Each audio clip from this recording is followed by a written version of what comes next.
Test 1, 2, 3.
Good morning. Magandang umaga po. Ngayon ay araw ng Lunes. Our time now, we got 43 minutes past 5 o'clock. And you're listening to The Living Word Web Radio. The Boys Variety of Music. Of course, variety of gospel. Okay, magandang umaga and say hello sa lahat ng ating mga kaibigan. The best variety of gospel verses. Marami po tayong pag-aaralan at good morning po sa lahat. Kapag nadismaya ka sa isang Kristiyanong leader na tao, tao ang leader, Diyos ang sandigan. Huwag po kayong alis, ako po ay magbabalik.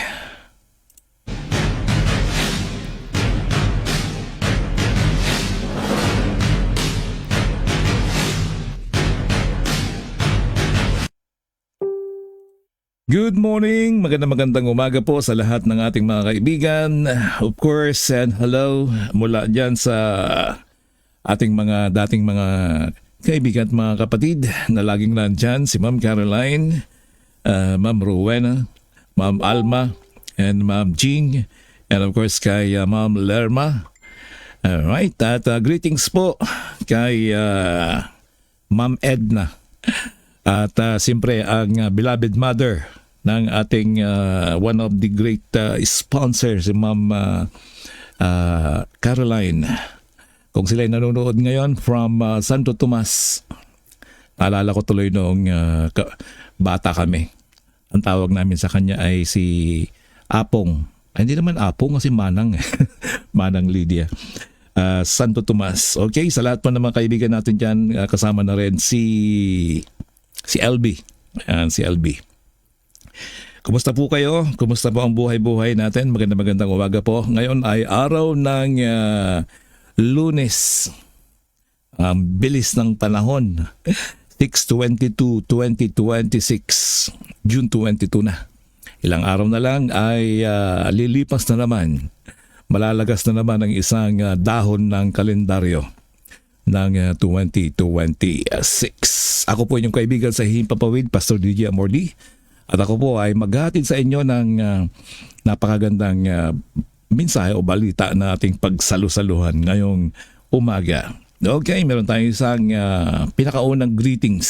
Ayan o, si Ma'am Lerma. Hi po Pastor, good morning sa iyo at sa lahat ng nakikinig sa live radio Living Word po at belated Happy Father's Day.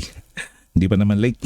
Okay, sa mga fathers, magigiting na mga ama o mga fathers. Okay, magandang umaga. At habang naghihintay po tayo sa kanila, ay siguro umpisahan na natin na i-rewind naman yung yung ating pagbubulay-bulay. Okay, so handugan ko muna kayo ng isang nasan ba yung pasalamat sa Diyos sa pagkagising, awit na papuri ang aking inihahandog. Okay?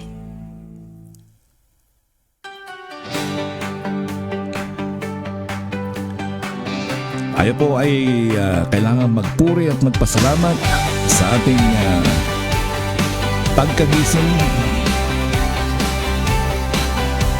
Pasasalamat sa Diyos pagkagising. Awit ng papuri ang aking ihahandog sa bawat sandali ng bagong umaga.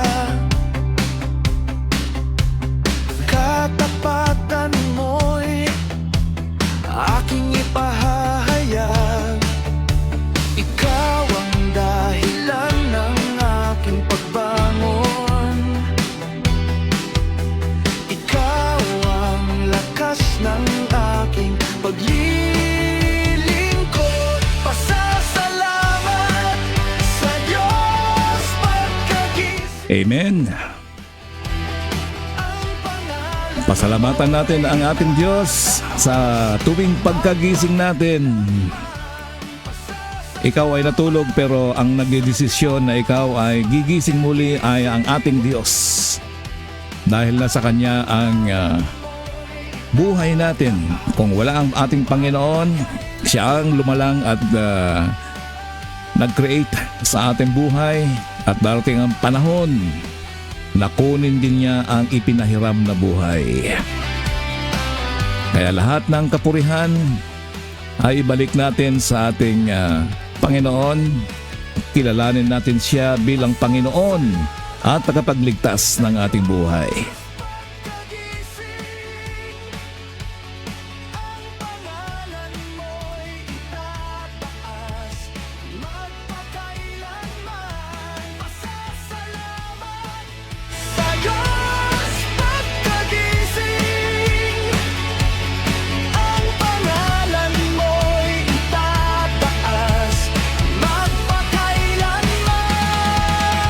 Amen. Yes, taas natin siya magpakailanman sa ating buhay.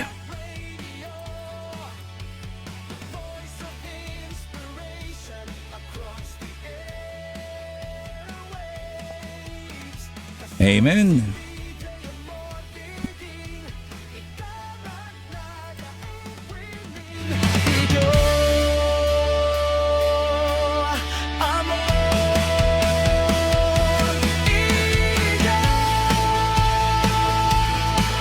Alright, purihin ng Panginoon at ito naman ang isang awitin na may pinamagatang tao ang leader. Paano kung siya ay nagkamali? Paano kung hindi natin nagustuhan? Ito po ang topic natin ngayon. Ang taong aking hinangaan,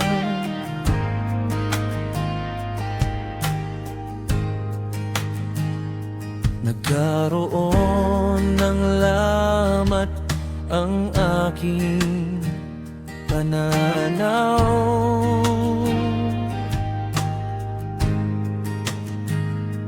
Ngunit sa gitna ng aking pagkalito,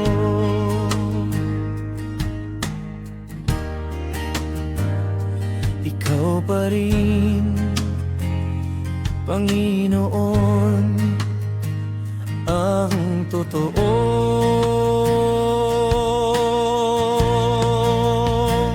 Tao ang lider, Diyos ang sandigan. Tao'y nagkakamali, ikaw ay walang hanggan. Kapag nadismaya ang puso kong sugatan, sa iyo pa rin ako, Panginoon, kakapit magpakailanman.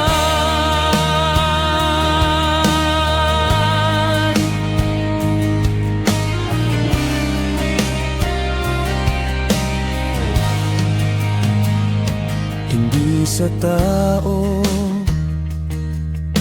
ang aking pag-aasa.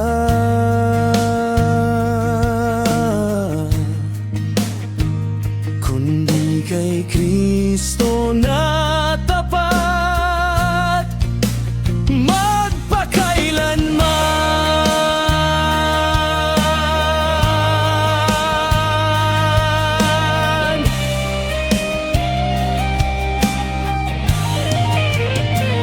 Tao ang lider, Diyos ang sandigan.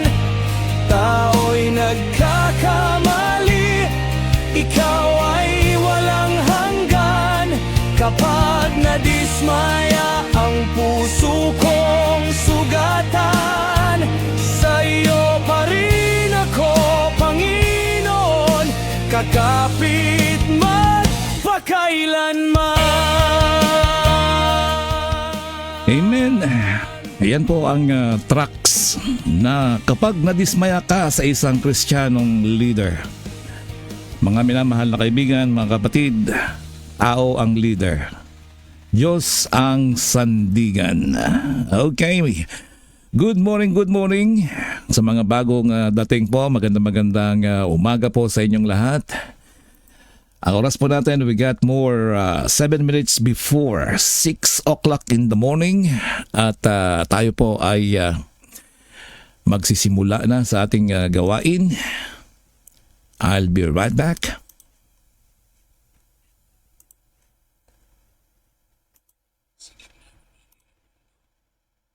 May tinig ng pag-asa na patuloy na umaabot sa bawat puso. From the mountains to the cities, mula sa bawat tahanan hanggang sa bawat puso ng Pilipino sa buong mundo. Welcome to Living Word Radio. The voice of inspiration across the airwaves. Kasama si Pastor DJ Amordi. Hatid ang salita ng Diyos, inspirasyon at pag-asa araw-araw. Broadcasting live every 5:30 a.m. Ito ang inyong tahanan ng pananampalataya. Living Word Radio. Alright. Ako po ang inyong kaibigan sa Himpapawid. My name is DJ Amordi. Your friend on the radio.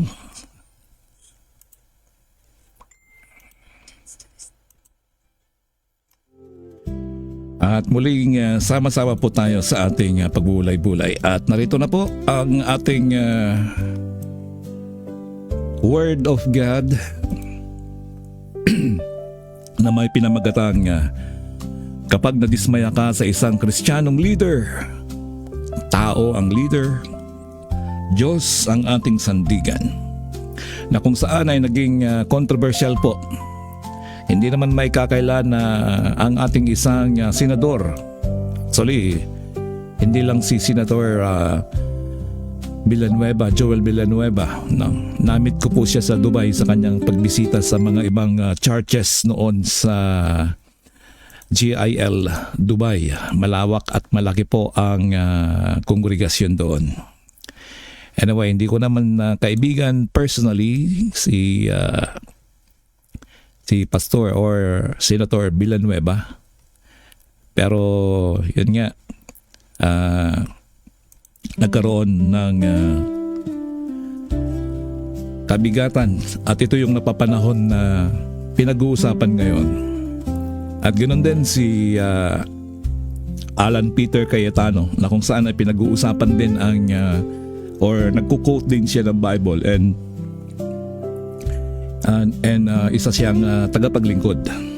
Pero paano kung nakikita natin sa kanila ay mga controversial, minumura, binubuli sa sa ating social media. Tayo naman bilang isang mananampalataya ay ano ang pananaw natin? Ano ang ating reaksyon? So, nababasa ko kasi yung iba't ibang reaksyon ng mga Kristiyano patungkol kay Senator Joel Villanueva. At yan po yung ating tatalakayin.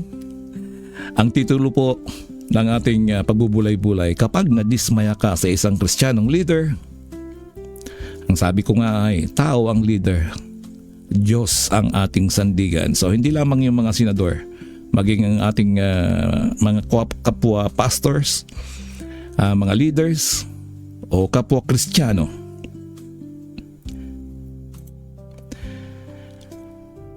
Ito po ang teksto natin sa Jeremiah. Jeremias chapter 17 verse 7 to 8. Ang sabi dito ay, mapalad ang taong nagtitiwala sa Panginoon at ang Panginoon ang kanyang pag-asa.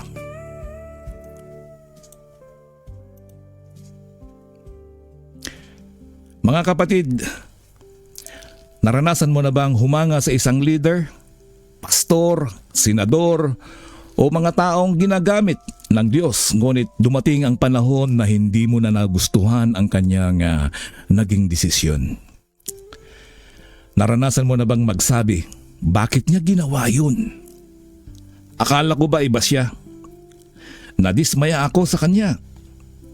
Sa mga nakarang araw, naging usap-usapan ang naging desisyon ni Senator Joel Villanueva na lumipat sa majority block ng Senado. At maraming sumang-ayon, marami ring hindi sumang-ayon, may mga natutuwa, may mga naiinis, may mga nadismaya. Ngunit bilang isang Kristiyano, ang mahalagang tanong ay hindi lamang tama ba o mali ang kanyang naging desisyon. Ano ang tamang tugon ng isang Kristiyano kapag nadidismaya siya sa isang leader? Okay, yan po yung ating tatalakayin, at bago po tayo magsimula sa ating pagbubulay-bulay, tayo po muna ay saglit na manalangin. Dakilang Diyos, maraming salamat Panginoon sa umagang ito, sa bagong umagang ito. Maraming salamat O Lord sa aming bagong hininga na iyong binigay sa amin. Maraming salamat O Lord sa pagbangon namin. Kami ay nasa mabuting health o kalagayan, Panginoon. Ganyan din sa mga kaibigan ko na sa kabilang screen, O God, na nagkasama-sama kami sa iba't ibang dako ng mundo, mula sa Amerika, mula sa Canada, mula sa Mindanao, Luzon, Visayas, Mindanao, Panginoon. Maraming salamat Lord, at kayo po magbigay sa amin ng kalinawan. Puspusin mo kami ng iyong banal na Espiritu, bigyan ng karunungan. Sa tanging pangalan ni Jesus. Amen. Okay, in the meantime, bago tayo magpatuloy, ay basahin ko muna itong greetings mula kay Ma'am Caroline at kay Ma'am Alma. Magkatabi kayo. Magkatabi kayo ng bansa. Si Ma'am Alma ay nasa sa USA, at si Ma'am Caroline naman ay sa Canada. Sabi ni Ma'am Alma, good morning Pastor DJ Amor, sa lahat ng kababayan na nakikinig ng Living Word across the airwaves. Sunday afternoon namin dito. Sunday pa lang ninyo yan. Happy Father's Day sa lahat ng tatay. At ang message mula kay Pastor Limuel Tumandang, sabi niya, paki-shout out Pastor sa aming brother na nagse-celebrate ng kanyang 30th birthday ngayon, si Brother Joren Jamera ng Manyanita karon diri sa Talukogon. Pupunta ka doon. Sige, pakisupot na lang ako, paki-Gcash na lang. Si Pastor Limuel Tumanda ay aking schoolmate po sa Living Christian Bible Seminary. Okay, and the message coming from Ma'am Caroline. Good morning, Pastor Amor, and to all, wishing you all a morning filled with God's light, love, and endless blessing. Ayan po ang magagandang mga message mula sa ating mga kaibigan, kapatid sa iba't ibang dako ng mundo. Okay, eto na po ang tamang tugon ng isang Kristiyano kapag nadidismaya o nadidismaya siya sa isang leader. Okay, in the meantime, thank you very much for coming back kay Sir Aga or Rolando, watching from Calasiao, Pangasinan. Number 1, ito po. normal lang na madismaya sa mga leader. Okay? Ang pagkadismaya ay bahagi ng buhay. Kapag mataas ang pagtingin natin sa isang tao, mataas din ang ating inaasahan. At kapag hindi natugunan ang ating inaasahan, ay nasasaktan tayo. Ganito rin ang nararanasan ng maraming tao sa Biblia. Halimbawa, si Pedro. Si Pedro ang matapang na alagad. Ngunit nang dumating ang oras ng pagsubok, 3 beses niyang ikinayla si Jesus, di ba? 3 beses na kanyang ikinayla. Subalit hindi itinapon ni Jesus si Pedro. Hindi niya pinagwikaan o hindi niya basta na lang siya, wala kang sabihan ng walang kwenta. Sa halip, ibinalik niya ito at ginamit pang muli sa ministeryo. Itong nakita kong aral dito ay minsan ang ating mga iniidolo ay mga tao lang sila. At ang tao ay maaring magkamali. Ang pangalawa ay huwag ilagay ang iyong pananampalataya sa tao. Jeremiah 17:5 said, "Sumpain ang taong tumitiwala at ginagawa niyang lakas ang laman." So napakalinaw po ang babala. Napakalinaw ang babala ng banal na kasulatan. Nasumpain ang taong nagtitiwala sa tao at ginagawa niyang lakas ang laman. Kapag ang ating pag-asa ay nakasandal lamang sa tao, darating ang araw na tayo ay masasaktan. Bakit? Dahil walang perpektong pastor, walang perpektong senador, walang perpektong pangulo. Nako, kung makapagmurahan sila sa Senado, sa Pangulo, sa BC, Pangulo.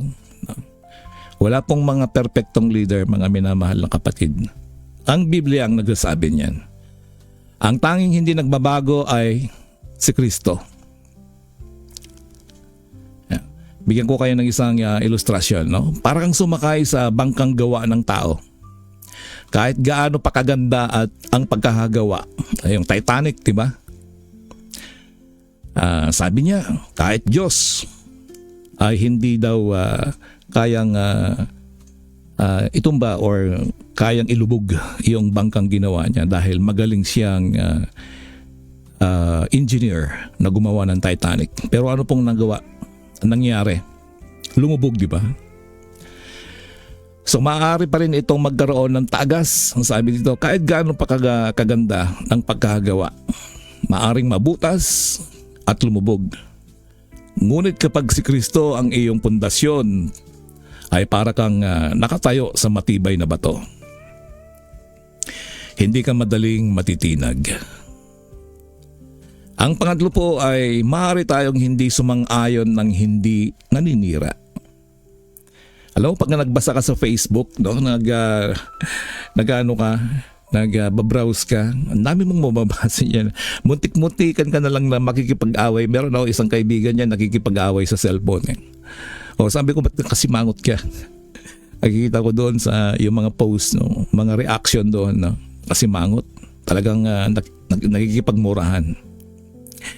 So, maaari tayong hindi sumang-ayon ng hindi naninira, no. Bilang mamamayan ng isang demokratikong bansa, may karapatan tayong magtanong, may karapatan tayong magsuri, may karapatan tayong hindi sumang-ayon.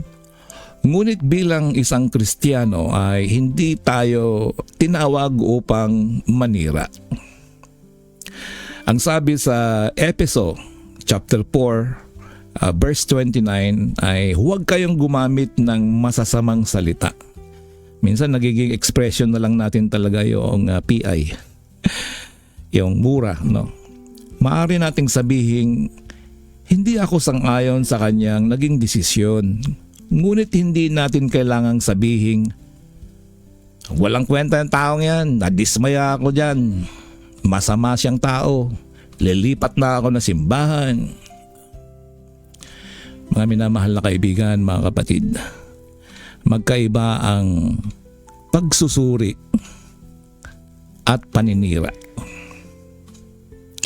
At narito po ang pang-apat, ang tunay na sukatan ay hindi majority or minority. No? Maraming nagtatanong, Kristiyano ba talaga si Joel Villanueva? O Kristiyano pa ba siya?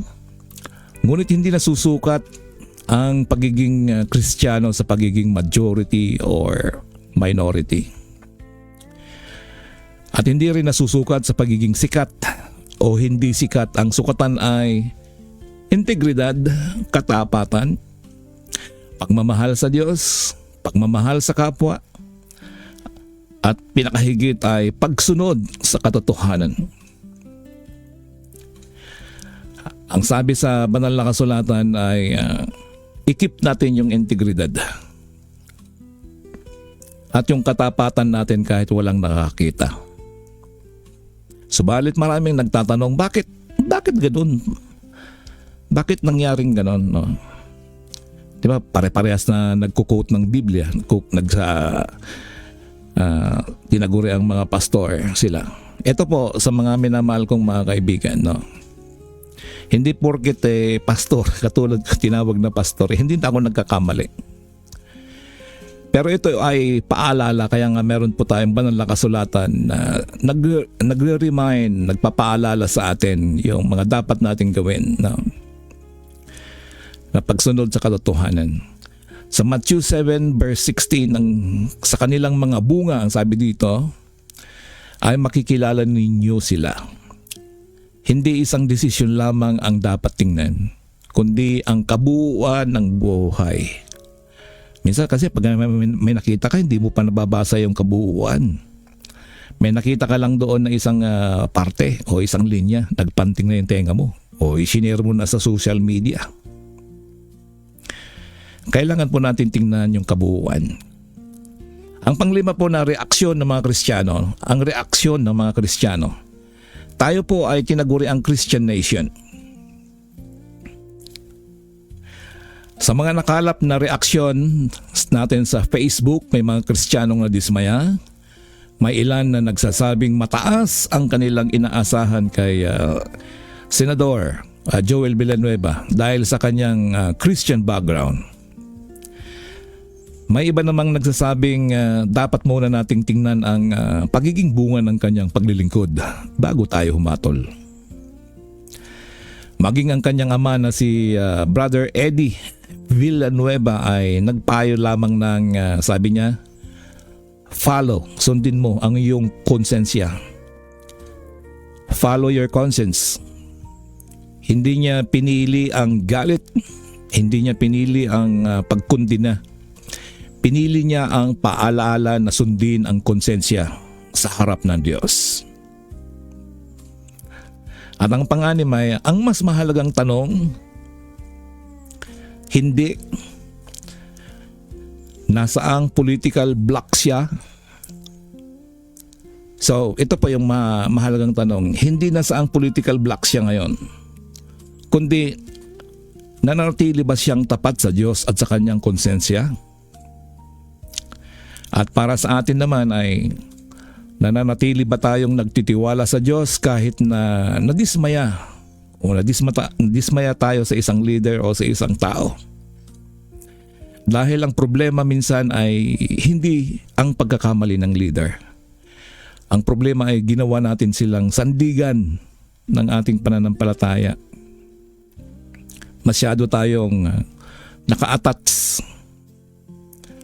Kaya kapag nagkamali, no, para kang nandun sa duyan, nakasakay ka sa duyan, umasa ka na lang doon sa duyan. Eh nung bumagsak yung duyan, bumagsak ka din. So isang makapangyarihang ilustrasyon ito po. May isang batang lalaki na humahanga sa kanyang ama. Para sa kanya, ang kanyang ama ang pinakamalakas sa buong mundo. Ngunit isang araw nakita niyang nadapa ang kanyang ama. Umiiyak ang bata. Nabigo siya. Dahil ngayon lang niya nakita na hindi pala perpekto ang kanyang ama.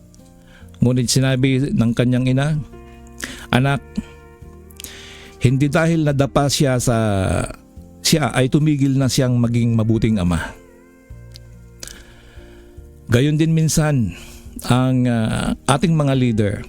Kapag nakita natin ang kanilang kahinaan, huwag nating kalimutan na tao rin siya. At higit sa lahat, huwag nating ilagay sa kanila ang lugar na para lamang sa Diyos. At bilang isang conclusion, bago po tayo magpatuloy, i-greet muna natin. Welcome kay Bro Jess Jeron Bahas Montero ng Castillos. Kumusta na, Brad? Di tayo nagkita noong nakaraang Sunday. And of course kay Pastor Manny Gadingan Nantes ng watching from Itchage. Yan, schoolmate ko rin po ito sa Bible School. At the same time, siya po ay nagpapastor sa Itchage, Isabela. Hoping someday na magkita tayo at na makadaan ako dyan. Okay mga minamahal na kapatid, ito po ang ating conclusion. Maaring sumang-ayon ka o hindi, sumang-ayon sa naging desisyon ni Senator Joel Villanueva. Karapatan mo yon bilang isang mamamayan. Ngunit huwag nating hayaang masira ang ating pananampalataya dahil sa isang leader, dahil sa isang tao. Kaya mga minamahal na kaibigan, hindi man ako GIL na member or nagsi-church sa Jesus Lord, huwag po nating husgahan. Tingnan po natin, ang tanging Diyos lamang po ang nakakakita sa puso ni Senator Joel Villanueva. Dahil tao din siya. Tao siya na mayroong Diyos, na mayroong takot sa Diyos, mayroong Yesu Kristo. Maaaring sa kabila nito ay may gustong ipahiwatig ang Diyos dahil bilang isang magiging leader ng majority bloc, let's say lumipat siya doon, no? Ang tanging Diyos lang ang nakakaalam ng plano niya. Siya ang nakakakilala at siya yung nakakaalam. Kaya huwag po nating husgahan. At tandaan, ang mga leader ay mga tao. Ang mga pastor ay mga tao. Hindi ko pwedeng sabihin ang mga pastor ay tao lamang. Hindi po. They are extraordinary, yung mga leader. Dahil nasa kanila ang Panginoon. Hindi ka tao lamang. You're not only just a human being. If you're a Christian, became a Christian, you are a human, pero kasama mo ang Panginoon. Ang mga senador ay mga tao, ngunit si Kristo ay hindi nagbabago kailanman. Kapag nadismaya ka sa tao, lumapit ka sa Diyos. Kapag nalito ka sa politika, maski ako nalilito na rin. Pero kapag nalito ka, kapag tayo ay nakakaramdam ng hindi kayang arukin o hindi maintindihan, bumalik tayo sa salita ng Diyos. At kapag nasaktan ka sa isang leader, sa pastor, kahit sino pa man sa kanila, lalong-lalong dito sa mga leader natin, no, huwag mong talikuran ang Panginoon. Dahil sa Kanya lamang dapat nakaangkla yung ating pananampalataya. Dahil ang ating kaligtasan ay hindi nakasalalay sa isang politiko o kahit sino mang politiko o kahit sa anumang paglago ng bansa natin, hindi rin nakadepende. Hindi kahit sa ating Pangulo, kahit sa ating mga senador. Tanungin kita, kaibigan, ni minsan ba bilang isang mamamayan, ano ba ang naitulong na sa'yo personal? Yung iniabot, nagkaroon ng 10 years yung ating mga passport, yung ating mga maraming mga pagbabago. No? Bawat Pangulong ng Pilipinas na uupo dyan, laging may kaaway, laging may kalaban. Meron nga isang kasabihan, no? Kung gusto mo maging politiko, humanda kang magkaroon ng kaaway. Dahil the moment na ikaw ay umupo, The moment naman na maraming tao kang paalisin. Bakit? Kasi gusto nilang sila ang umupo. Gusto nilang sila yung maging leader. Amen? So, ang ating pag-asa ay nasa Panginoong Hesus Kristo lamang. Ayon sa Hebrew chapter 13 verse 8, si Hesus Kristo ay siya ring kahapon at magpakailanman. Nagsisimula po sa atin ang paglago ng bansa natin. Magtrabaho po tayong mabuti. At higit sa lahat, mga minamahal na kapatid, kapag nadismaya ka sa isang Kristiyanong leader, tao ang leader. Diyos po ang dapat nating sandigan. So yan po ang ating maikling pagbubulay-bulay. Lagi po tayong sumandal sa ating Panginoon, magtiwala sa Kanya, at higit sa lahat ay gawin po natin siyang gabay araw-araw sa ating pamumuhay. Kumonsulta, magbasa sa ating banal na kasulatan. Tayo po ay manalangin. Dakilang Diyos, maraming salamat. Lord, kami ay lumalapit sa iyo. Pinupuri ka namin at pinasalamatan sa kabutihan mo, Panginoon, sa mensahe na aming narinig, mensahe na nanggaling sa iyo, mensahe na buhay, Panginoon, na sana ay tumimo sa aming puso at isipan at maratiling matatag ang aming pananampalataya sa inyo. Maski na nakikita namin, Panginoon, ang mga leader namin na kung saan ay hinahangaan namin, subalit ipinapakita lamang ang kanilang kahinaan na huwag tumingin at huwag sumalalay, huwag sumandal sa kanila, kundi sa iyo lamang, Panginoon. Dakilang Diyos, turuan mo po kami at gabayan kami sa araw-araw. Maraming salamat, Lord, sa mga karunungan ayon sa iyong sinabi na humingi kami ng karunungan sa iyo at dagdagan ang aming pananampalataya na maituon lamang sa salita ng Diyos bilang gabay ng aming buhay. Purihin ang Panginoon at dalangin ko rin, O Lord, sa mga kaibigan ko na sa kabilang screen, naway kayo ang magbasbas sa kanila, magbigay ng pagpapala anuman ang kanilang mga hilingin sa buhay. Lalong-lalo ng mga pastors, mga leaders, dakilang Diyos. Pinupuri ka namin at pinasalamatan naman. Lahat ng ito ay aming binabalik sa tayong pangalan ni Jesus. Amen. So purihin po ang Panginoon. Tapos na po yung ating pagbubulay-bulay. At pinupuri ko ang Panginoon dahil actually kagabi hindi ko rin alam kung ano yung aking message, pero yun nga, nakakatuwa kasi ang Panginoon talaga, alam nyo, nagbibigay siya minsan talaga ng dapat natin gumagabay siya. Manalangin ka lang. Kaya lagi nating pasalamatan ang ating Panginoon. Lalong-lalo na kapag ikaw ay nasa pagdidesisyon sa buhay na hindi mo alam kung ano yung gagawin mo. Nako. Yan po yung Okay, so maraming salamat po sa ating lahat, mga minamahal na kaibigan. Ako po ay muling magpapaalam sa inyo at sa ating panandaliang paghihiwalay. Makikita tayo muli sa araw ng bukas, the same time and same place. Ako po ang inyong kaibigan, Pastor DJ Amordi. Tayo po ay oras-oras, minuto na magpasalamat sa ating Panginoon. Papuri ang aking ihahandog sa bawat sandali ng bagong umaga.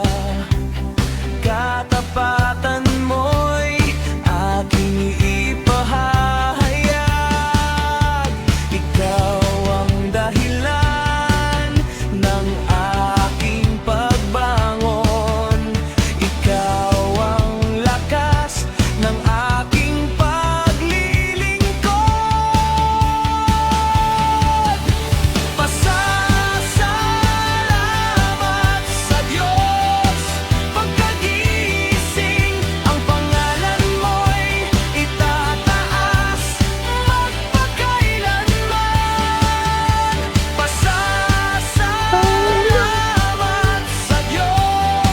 Pasasalamat sa Diyos. Atin siyang purihin araw-araw, minuto, mga minamahal na mga kaibigan. And of course, greetings kay Nanay Lydia, yan sa Santo Tomas, at si Edna.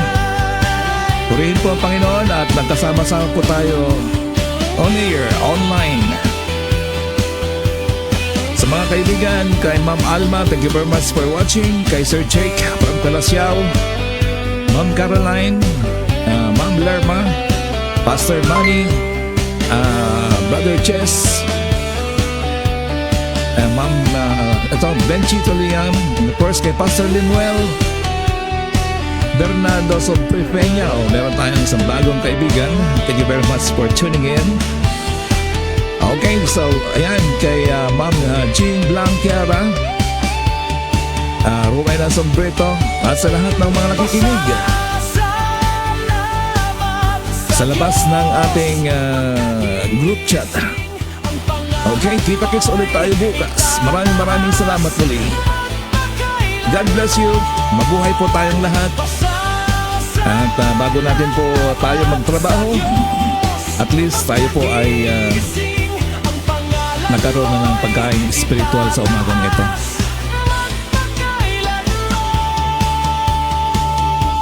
Kayo ay nakikinig sa Living Word Web Radio, the voice of inspiration across the airwaves. Kasama